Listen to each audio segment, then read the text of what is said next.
and that latest funding is made up of savings from other DoD contracts approved by President Biden and Pentagon officials.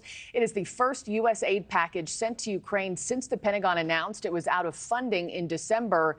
It includes anti-aircraft missiles, critically needed artillery rounds, cluster ammunitions. Joining us now is Leland Vittert, host of NewsNation's On Balance.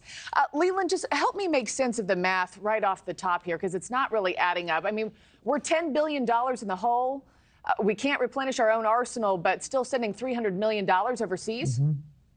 Yeah, well, as you said, help you make sense. It's hard to make sense of the math until you realize that it's Washington math, right? I guess the best analogy might be that they looked in the couch and found a few extra pennies laying around of these extra contracts that they could move money around that is fungible, and then send that to Ukraine to go around the fact that Congress hasn't approved any more weapons and any more money for Ukraine. And you're going to hear a lot of discussion and a lot of anger about this, that this is the White House going around what should be the people's representative, which is Congress, who have a say in whether or not you spend taxpayers' money and you send these weapons abroad.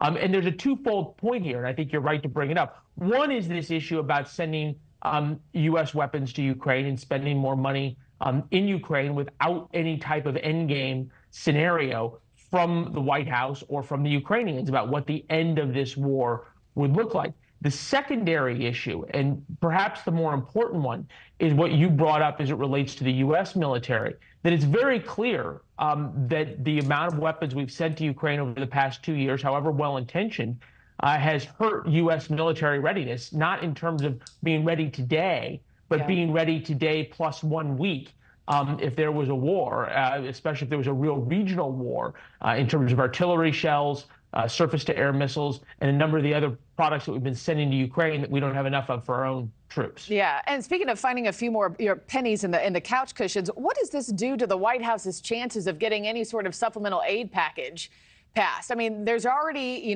Congress is already at gridlock. It's already an uphill battle, to get any sort of extra funding to Ukraine and Israel passed. What's the thinking there? The thing probably is there's no members of Congress who are now going to vote against Ukraine funding because they've done this, and vice versa. There's nobody who's going to vote for it because they've done it. So it's not going to really change any minds on Capitol Hill. This is the White House. If you believe the White House and the U.S. defense establishment, the Ukrainians are within weeks of running out of ammunition. They're already on the run in certain areas from the Russians. The Russians are using this opportunity to push. So this is basically, save the ship, if you will, in terms of a last-ditch effort to use these weapons to give the Ukrainians and to buy Democrats in Congress especially more time. I think it's fair to say there's more support on the Republican side for Ukraine funding, especially for weapons, not necessarily for funding their government and everything else, than meets the eye. But there's a very vocal minority of Republicans who are holding fast on this in the Republican base. You could probably argue the closer we get to the election, the more likely it is that something passes, and it's a perverse reason.